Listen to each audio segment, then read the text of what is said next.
San Francisco, the unofficial tech capital of the world, recently became the first U.S. city to ban facial recognition technology used by police and other officials. Those who support the ban say this type of tech is a threat to civil liberties. The fact that law enforcement, other government agencies would be able to track every single resident as they move throughout the city, and the potential effect of chilling people's ability to engage in First Amendment protected activity is quite concerning. This is a technology that misidentified 28 members of the United States Congress, but really can be terribly misused by governments.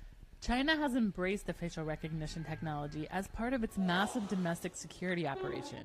It even uses it in some public restrooms to dispense toilet paper. Facial recognition software is not new, but it has become much more sophisticated in recent years.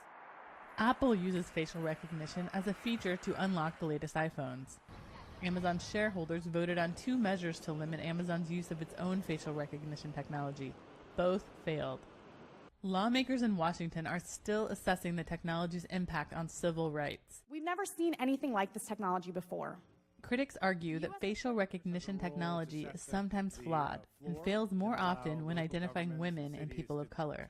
At a minimum, Congress should pass a moratorium on the police use of facial recognition, as the capacity for abuse, lack of oversight, and technical immaturity poses too great a risk, especially for marginalized communities.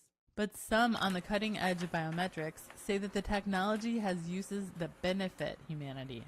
I think it's an interesting and exciting time for biometrics. I think this idea that it's the bad guy, there's lots of dystopian images of how biometrics could become this horrible thing, and I think that's really misplaced.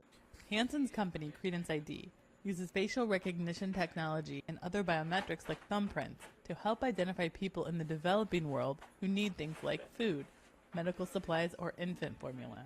He thinks San Francisco's ban is too severe. A ban seems to be the wrong move to me, certainly. There needs to be reviews of how the practices are used. We can debate about where it belongs in our society and how much of an untrusting society we want to have. But getting rid of biometrics, it's kind of like getting rid of the internet because it can be used for bad. Other cities in the U.S. are considering a similar ban to San Francisco's, while companies, governments, and organizations find new uses for it. What's unclear is whether any regulation on the technology can keep up as its growth explodes. Deana Mitchell for VOA News, San Francisco.